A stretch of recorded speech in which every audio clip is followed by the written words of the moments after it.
What's up, beautiful people? Welcome back to The Order. It's time to talk about the characters and their cards in Midnight Suns. I want to discuss the characters a little bit more in depth. In particular, I want to focus on what makes each character tick by examining some of the key cards that make up their decks. My ultimate goal with this video is to provide you with a simple overview of who does what and how they do it, so you're better prepared to begin assembling your squads in Midnight Suns. I won't be talking about the Hunter in this video, as I touched on our main character a bit more in a previous video, and because the Hunter has so many cards and specs that locking down a specific playstyle is much harder. If you're new to the Order, be sure to subscribe to the channel for more Midnight Suns coverage. I'm covering every inch of the game, from combat, characters, Easter eggs, and more. Okay, let's start with the Daywalker himself, Blade. Blade is one of the more straightforward characters in Midnight Suns. He's all about damage. Damage, and more damage. What the Vampire Hunter lacks in utility, he makes up for in the sheer variety of ways he can whittle down enemy health bars. A recurring theme of his cards is the bleed status effect, which does damage over time. Which makes sense, right? I mean, it's Blade. Core skill cards like Make 'em Bleed multiply the bleed effect to more cards in his hand. He also possesses several ways of doing chain damage, and if you stack enough bleeds on an enemy, a card like Reaper becomes devastating to a single target. Blade seems perfectly built to take down high-level boss units and elite enemies with this skill. He doesn't offer much outside of damage, so you'll need to pair him with characters with far more utility to build a more balanced team. But if you need someone to dive headfirst into an enemy group and thin out their ranks with buckets of bloody strikes, Blade is your guy. He's a go-to pure damage dealer. Next up, let's talk about the legend that is Captain America. Cap is the purest tank in Midnight Suns. The classic taunt and block playstyle of most tanks in other games, that is Cap in a nutshell. While I'm sure you can build out a Cap that is more offense oriented, with skills like his legendary card leaning in that direction, I really feel like that plays against his strengths. When you take into account his passive ability allows him to start with block, which helps him absorb damage beyond his health bar, and you also look at some of his key cards, you have all the makings of a near unkillable defensive juggernaut. Cap has multiple ways of stacking even more block onto himself, and multiple ways of taunting enemy targets away from his more vulnerable teammates. Cap can simply stack an insane amount of block, absorbing all incoming enemy damage, freeing up his teammates to focus on taking down the opponent. When compared to the other tanks, a Cap focused entirely on defense would pair well in a tank and spank team composition built around flanking the super soldier with two diverse damage dealers with minimal support. Not to be outdone, Captain Marvel also slots into one of those tank roles, but there's a bit of a catch that makes it harder to recommend playing her as a defensive first character. The big hook to Carol's playstyle is her ability to go into binary mode after 3 Captain Marvel card plays. Binary doubles up the damage on all her abilities. Yes, doubles her damage. An attack card with 20 damage on it becomes a 40 hit when she's in binary, turning Captain Marvel into an indisputable S-tier damage dealer. And while Carol can also do her fair share of taunting and blocking, binary mode requires her to have block up in order to maintain the bonus. So you have to keep an eye out for how much damage you're letting her absorb.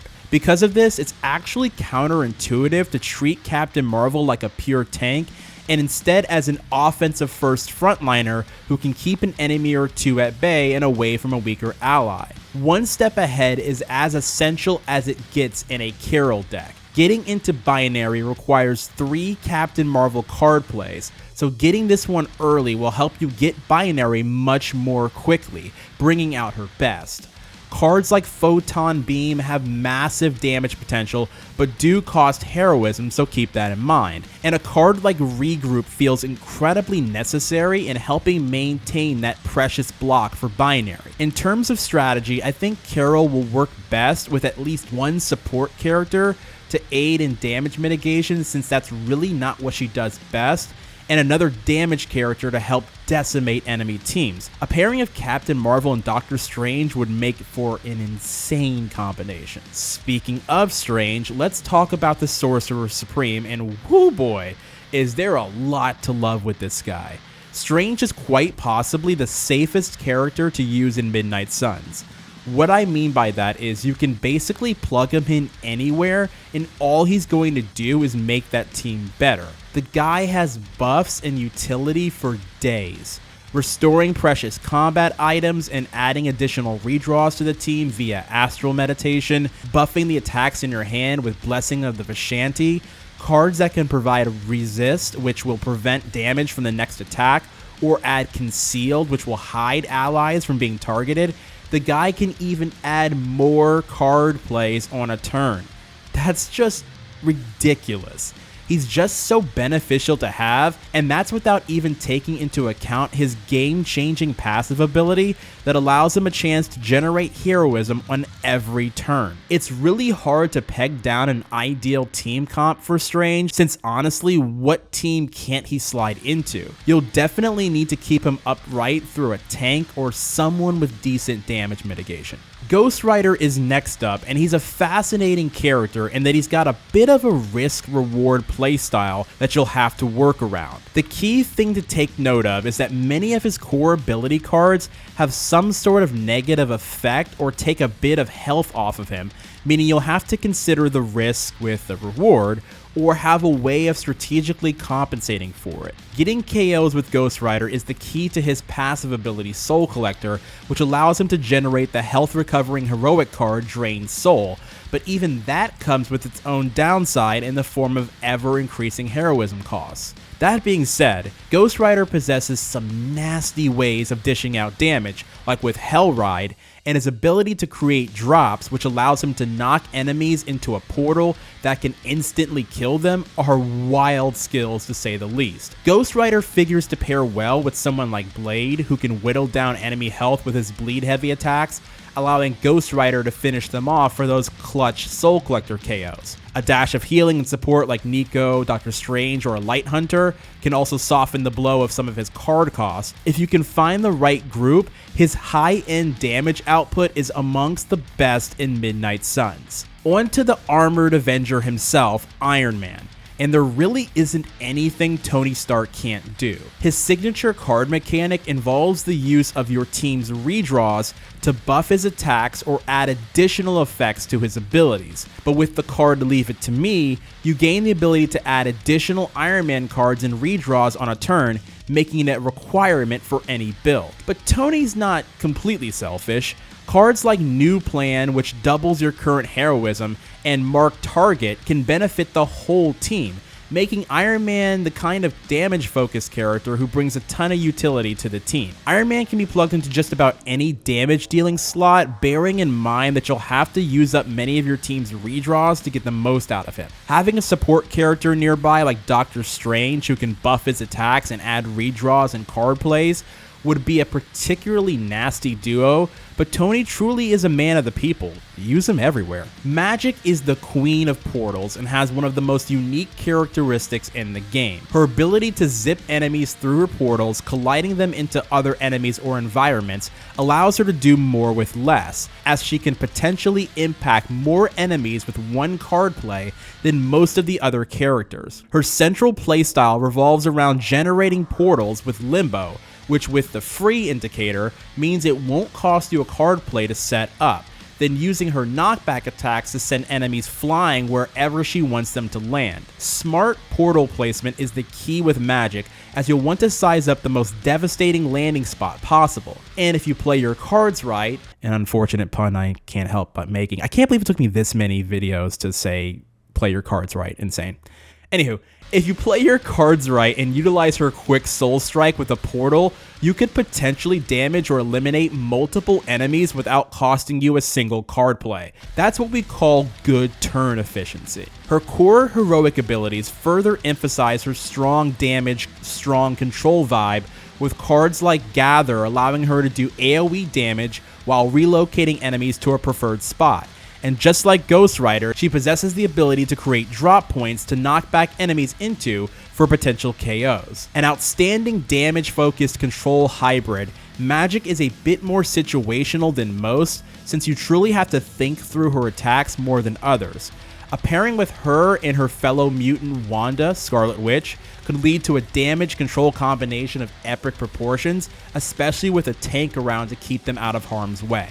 Our other dedicated support character in the team, Nico, has a very unique mechanic built into her deck in the form of roulette. While there isn't RNG in the way most abilities in the game function, Nico is in fact the queen of random play. Many of her cards have a mechanic that randomizes the effects, meaning you're at the mercy of whatever the RNG gods decide. While this could be seen as negative, it does allow Nico the ability to reach some really high ceilings when it comes to both support and damage, as she can buff, debuff, and attack with the best of them, all depending on how the roulette function lands. But with cards like Empower allowing you to completely reduce the cost of all your heroics on hand, Nico is the kind of character who, with a little bit of flexibility on your part, can really bolster any squad she's in. Nico will fit best into squads where you might have slotted Strange in, but maybe need a bit more variety on the damage front from your support. In a classic Trinity comp alongside a tank and dedicated damage dealer, her sheer amount of utility could be the perfect fit. From the queen of RNG to the queen of AoE, Scarlet Witch is the absolute champion of area attacks, able to both manipulate and devour groups of enemies at a time. Her core skill card, Unleashed, increases her AoE field, allowing her to impact more enemies, a must-have in any Wanda deck. Attacks like Hexbolt and Hex Field offer solid AoE damage potential while also building up heroism, which can be utilized on her awesome heroic abilities like Chaos Reigns, where Wanda can go full Wanda and force enemies to attack one another. And she's not just a pure damage dealer either. Wanda also offers solid utility with a skill like Chaos Field, allowing her to add resist to nearby teammates, which will mitigate any damage taken on the next enemy attack. Much like her fellow mutant Magik, placement with Scarlet Witch is everything, as her playstyle requires you being in the proper position to create as much chaos as possible. This could lead to her being in more precarious situations than most other characters, so a strong tank by her side would do wonders to get the most out of her. But in situations where you've got to deal with a plethora of enemies, Wanda is a character you'd most want on your side. Marvel's most popular hero, Spider-Man, is also the most efficient member of the Midnight Suns team. What I mean by this is that when played correctly, Spidey has the ability to do a lot without costing a lot. Skills like Opportunist are game changers, allowing Spidey to use valuable environmental attacks with zero heroism cost, while also adding more moves to the turn. Zero cost environmental attacks means dealing damage with no card plays, no heroism, nothing. When you're working with limited resources on every turn, having a character who can act without cost is substantial. And I mentioned it in another video, but I'll say it again. Spider-Man has one of the best legendary cards in the game, a skill that allows his next 3 abilities to cost you no card plays.